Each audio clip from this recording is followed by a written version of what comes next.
Hey guys, I'm Psychoticus, and I am here to take about a half a minute or so of your time to tell you this is the first podcast on PF Gaming, and in the background it's going to be us playing Minecraft, me and Richard, the people I'm voicing, and it has nothing to do with the podcast, just there.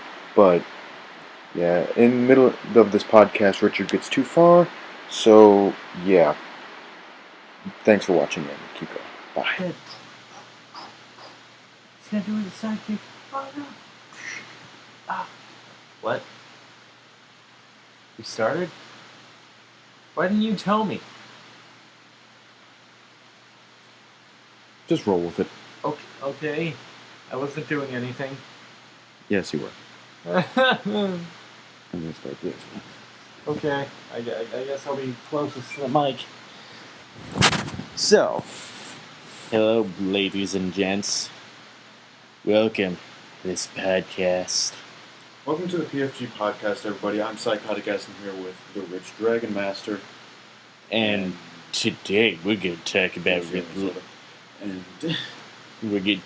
relationships. No, we're not. And what you should do when you kick someone in the dick. First of all, you're not in a relationship. I am. Second of all, don't kick people in the dick. He just described everything. Hey, why isn't... You gotta turn on the TV first. Oh, God damn.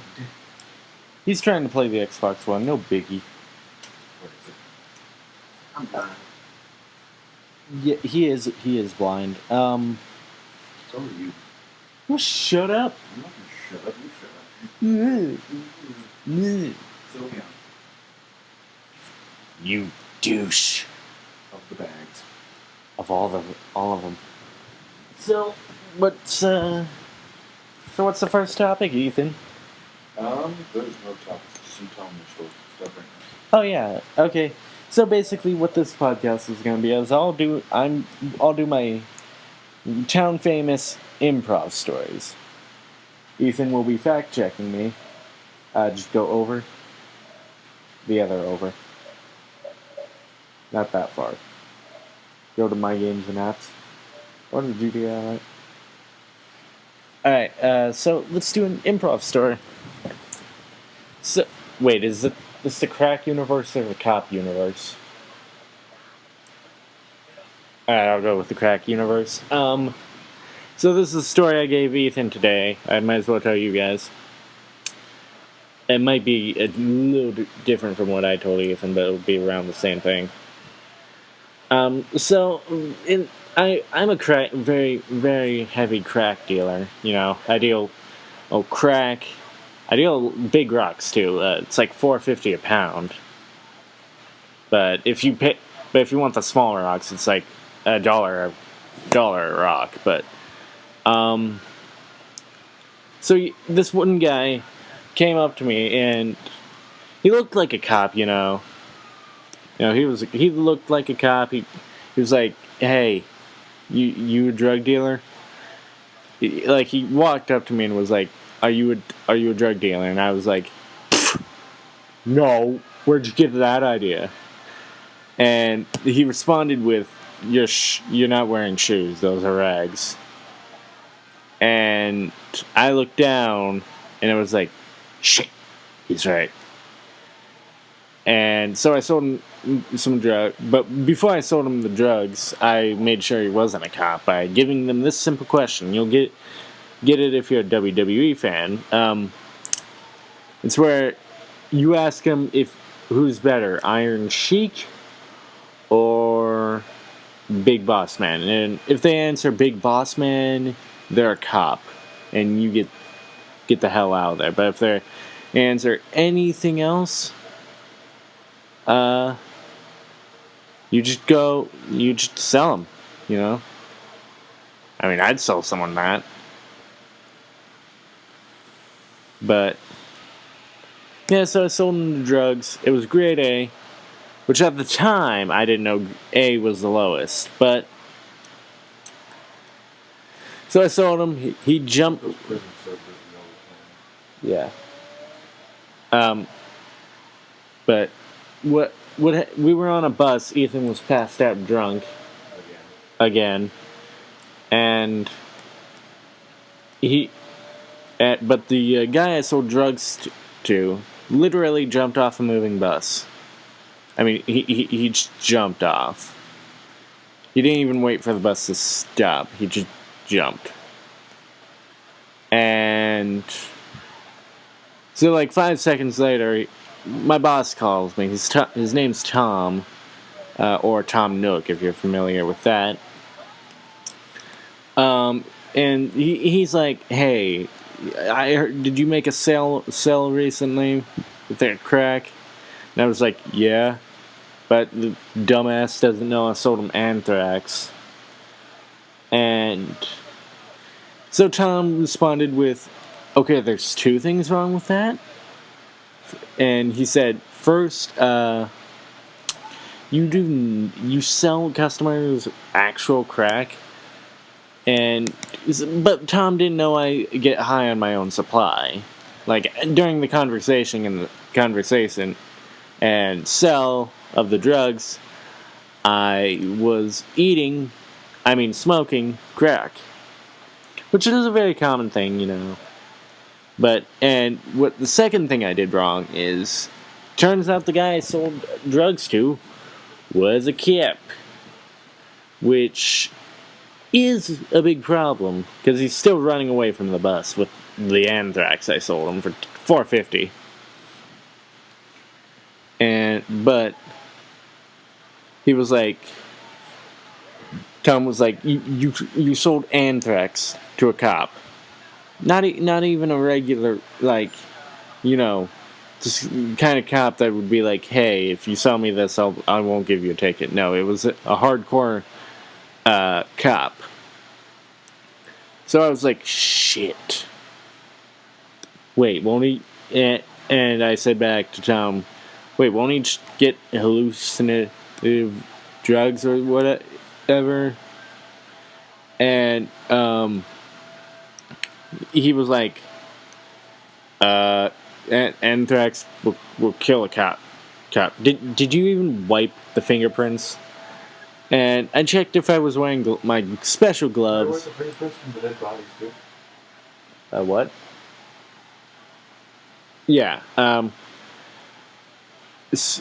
So I checked my hands. Were any gloves? Of course, I didn't bring them. Because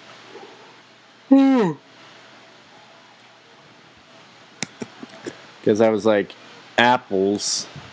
And at the time, I was high on apples, too.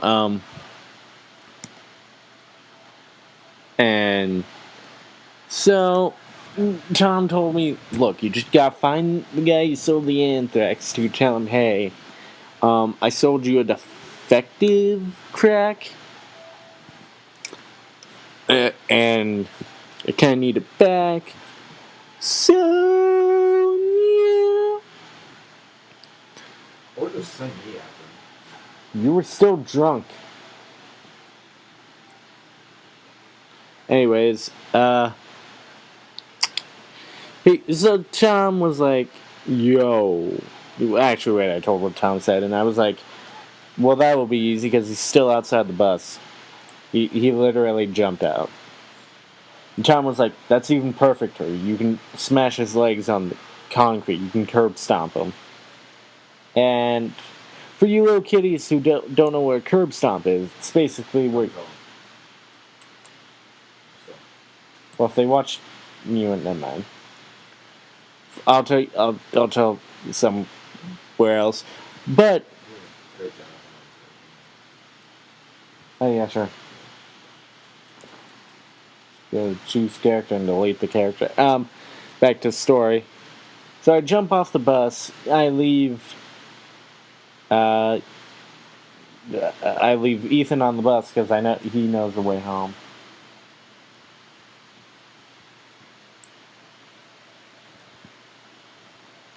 Weird. Okay. I'm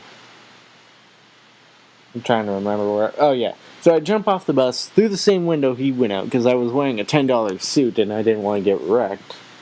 Because I rarely get $10. Realize there was a broken window Just walk through it. Yes. But I just jumped off it, and the cop was still recovering from glass shattering all over his face. So I just took his head, did a curb stomp, and I was like, "Hey, yo, give me the anthrax." And he was like, "Wait, you sold me anthrax?" And I was like, "Wait, no, I meant you give me the drugs." And he rips open the mail thing, puts his finger in the mail thing, and licked the anthrax off his finger. And he looked at me for about 2 seconds as well. I'm fixing it. And was like, "This is actually neither crack or anthrax." And I was like, "Whoa, what am I selling?" And so he goes, "You're selling iron. You're selling dusted iron." And I was like, "Holy shit. Where did this dusted iron come from?" And he went, "Well, I don't know, but you're going to jail." And he was a cop. Luckily, I curb stomped him so hard that he died 2 seconds later after he told me that. Ethan came up behind me and was like, "You didn't realize he was a narc?" Which, for you kiddies, is a cop that goes after narcotics or drugs. That's not what it is. Yeah, shut up. And so Ethan was like, he was wearing his badge on his forehead. And I was like, I wasn't looking at his forehead. So how did you see everything? And he told me, crack's a hell of a drug. Just hit the back button. The back button. What are you trying to do? Yeah, back button. What's the back button?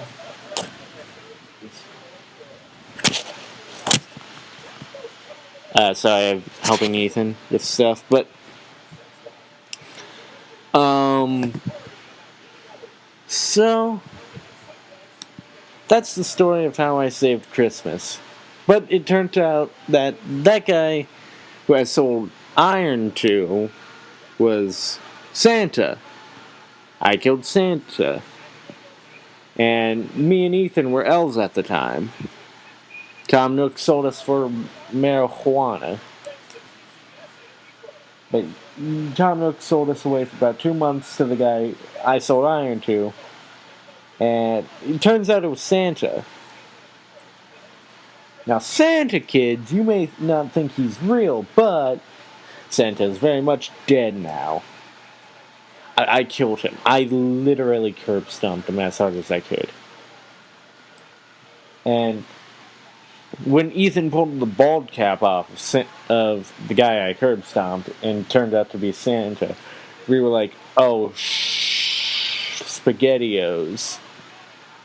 And Ethan grabbed the body and was like, "We gotta get this body out of here quickly." And then Richard ate the body. Well, you told me to get rid of it quickly. You didn't say I expect you to eat him. You didn't. We're crack addicts. We'll do anything. But yeah, I ate the body, and Ethan yelled at me for about 2 minutes, and then I told him, bro, we get a free red suit and hat. And he was like, "That doesn't change the fact that you ate someone." Nonetheless, Santa. And what's even worse is it was 2 days before Christmas, and Ethan was like, "We gotta send all the toys for tots." And I was like, wait. Why don't hear me out, Ethan? Hear me out. And Ethan was like, "All right, let's see what you got." And I was like, "Why don't we sell the toys to the little kids for $10 a piece and be like, and then take the money and buy pay-per-view." Which at the time we didn't have cable or TV, but we could buy it with the money we'd make. And Ethan was like, "Are you kidding me? It's Christmas. We don't charge kids." And I was like, "Shut your Nate Russ mouth, Ethan. Okay. I will sell crack to kids when I want to." And he's like, "Wait, what? We're selling crack to kids now?" And I was like, "Oh, I mean presents." And Ethan, I'm going to be in this podcast going too far. Because you're going too far. well, you're not in the help. I don't know when. Going, though. And okay, and Oh, shit, chair. but Ethan was like, "All right, how about we sell drugs to the rich kids and toys to the poor kids?" And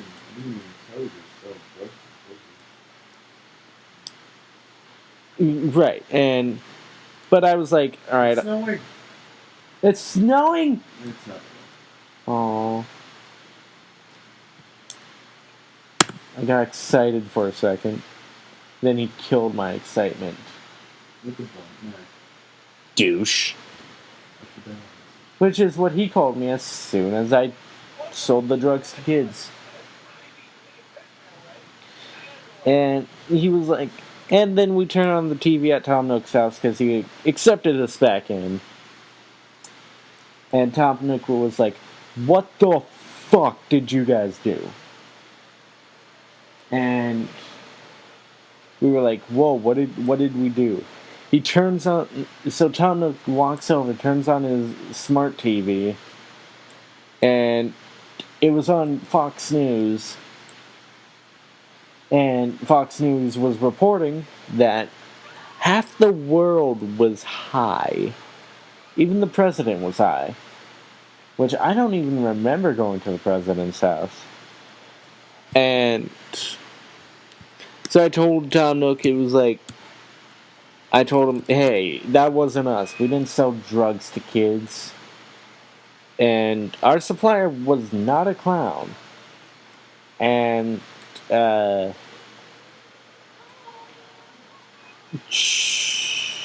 guy was like, Nook was like, "What do you mean?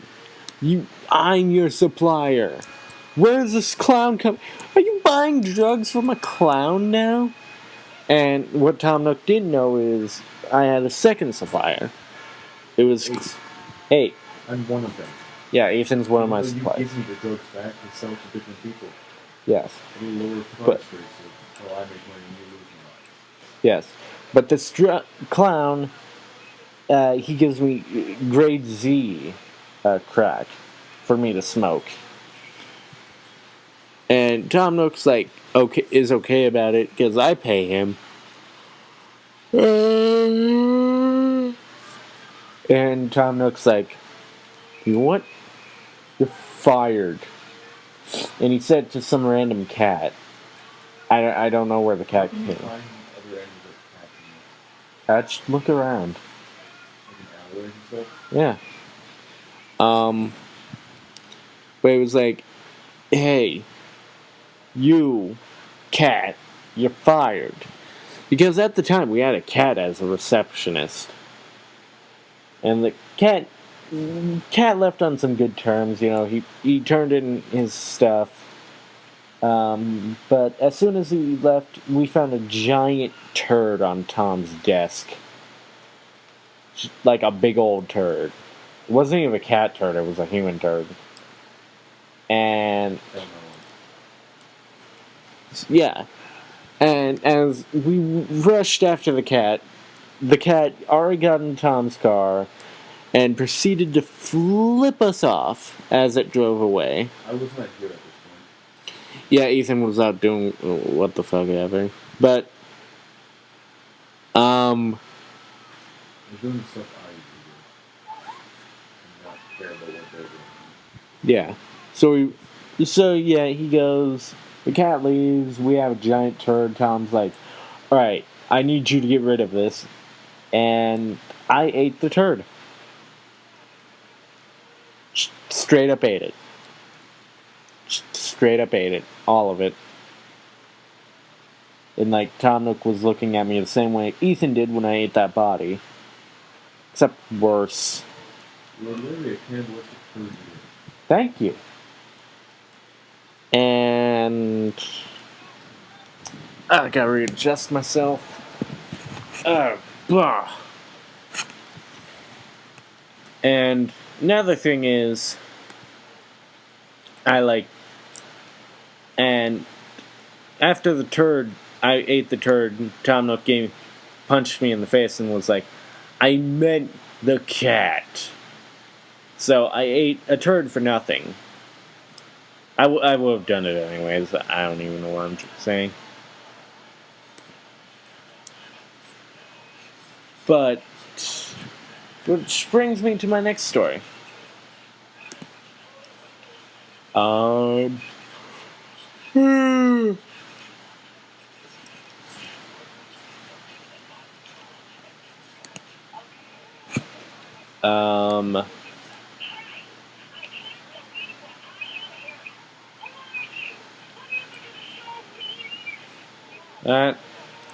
thinking of another story. Okay. So here's another story of when I was guest starring on Pac-Man.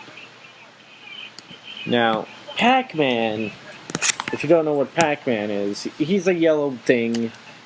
He eats power pellets or some shit. And he's like, he was nice about it. He contacted me, was like, hey, you want to start in the next Pac-Man game? And I was cool, I was like, yeah, sure, but in my head, like, fireworks are going off, like, I want to be on Pac-Man, because that Pac-Man was, like, my favorite game. Long story short, I killed Pac-Man.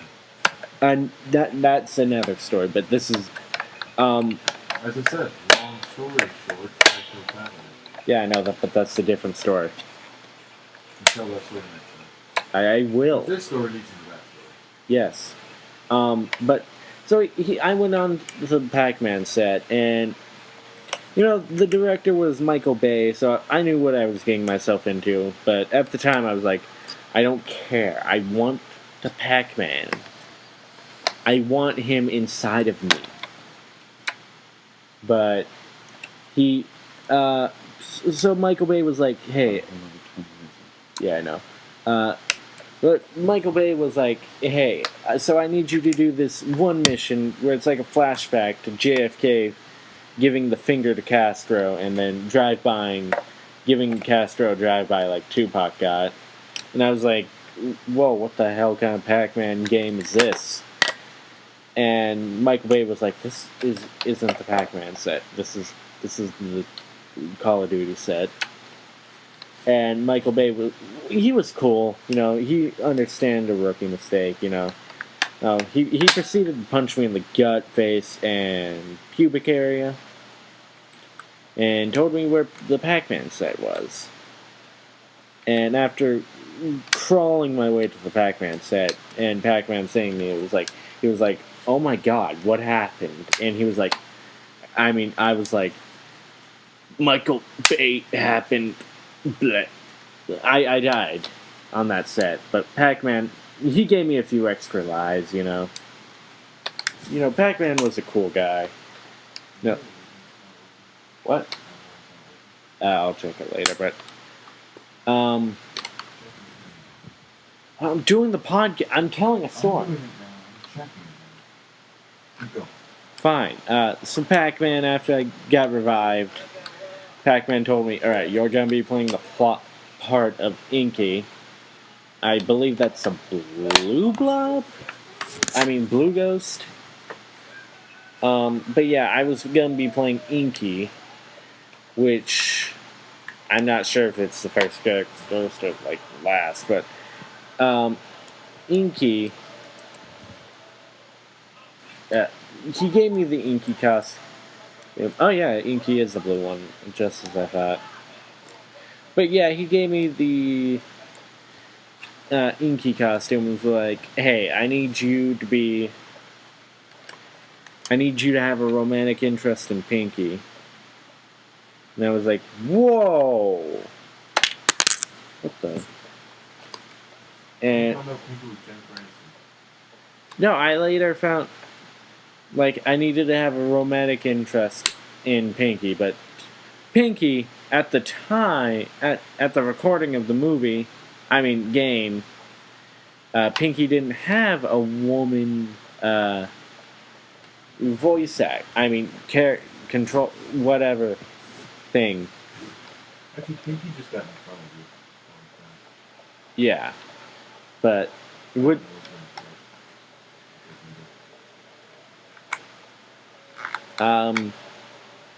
But Pinky was played by Samuel L. Jackson. Don't know if you've heard of him. So yeah, Samuel played Pinky. I played Blinky.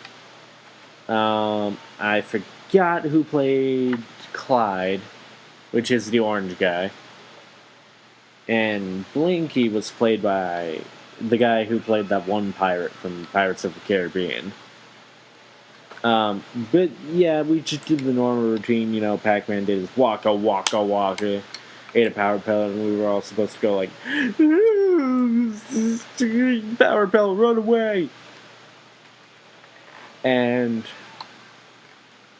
yeah, so every time Pinky got in front of me, it's so funny. She got out of this car and this car came up and hit her. But every time Pinky got in front of me, I thought of a hilarious Samuel Jackson quote from a really bad movie. But every time he got in front of me, I would have said that, like, hey, remember human AI? Or something like that. And you should have buckled up. And he was like, better shut your whore mouth. And so he went faster than me, and I was like, fine, bitch. But halfway through the thing, Pac-Man found someone snuck crack onto the set. Don't know where it came from, probably me, but I should probably validate that source. Yeah. So Pac-Man ate the crack, thought it was a power pellet, and as soon as he did it, Blinky, which was played by the pirate from Pirates of the Caribbean, was like, holy shit. Pac-Man, I hope Pac-Man packed his bags, because he's about to take a trip. And as usual, I was disappointed. Pac-Man grew to be about the stage's size. Which, if you don't know, it's pretty huge. And Samuel and Clyde, I forgot who played Clyde. No, Pirate Guy plays Blinky. No, you played Blinky. No, I played Inky. Well, who played Inky? You played Inky. Samuel. Clyde. What? You played Clyde. I said I forgot. Chuck Norris. Fine. No, that would throw everything, because Chuck Norris can kill. Yeah, but I killed Chuck Norris. The one guy from Good. It wasn't Chuck Norris. It was impossible. How about the one girl from Good Times? That'd be Pinky.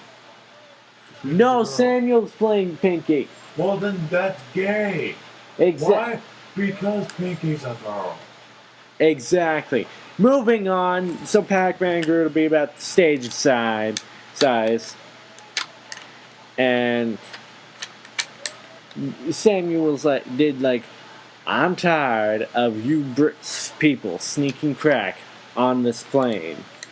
And we weren't even on a plane, we were on the ground. And the airport was like 20 miles. And so yeah, Pac-Man, he ate the Caribbean guy, straight up ate him like a cannibal. And so It wasn't until later that we found that the guy was allergic to crack.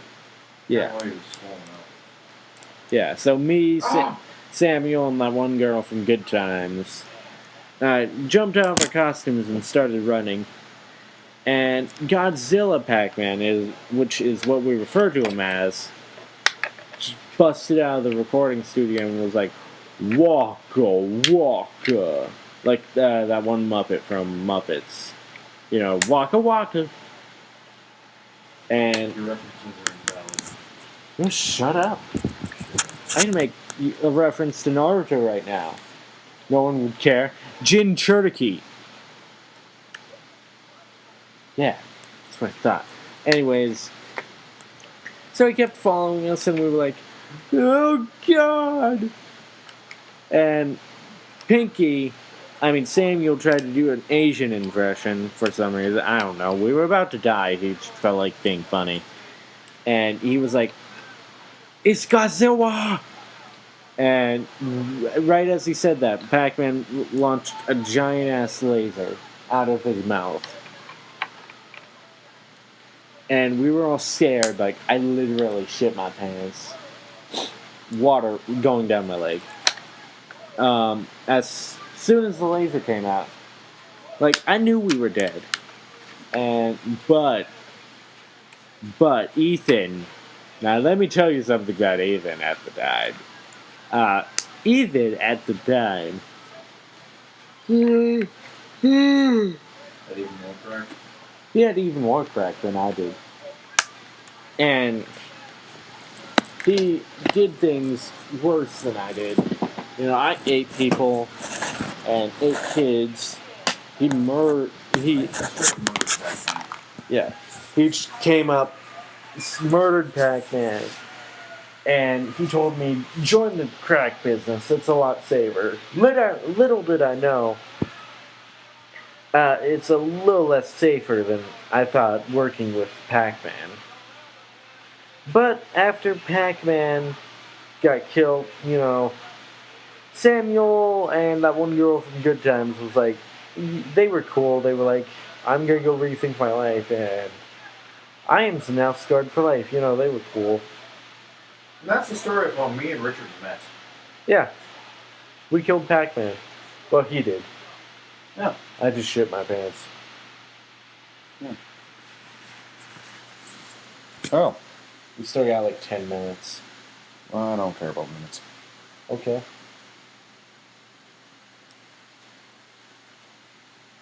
Thanks for listening. / watching. Yeah. Hope you liked my improv. You didn't do very good. It's Not this one time. in We'll the try morning. next time. Yeah, we'll try next time.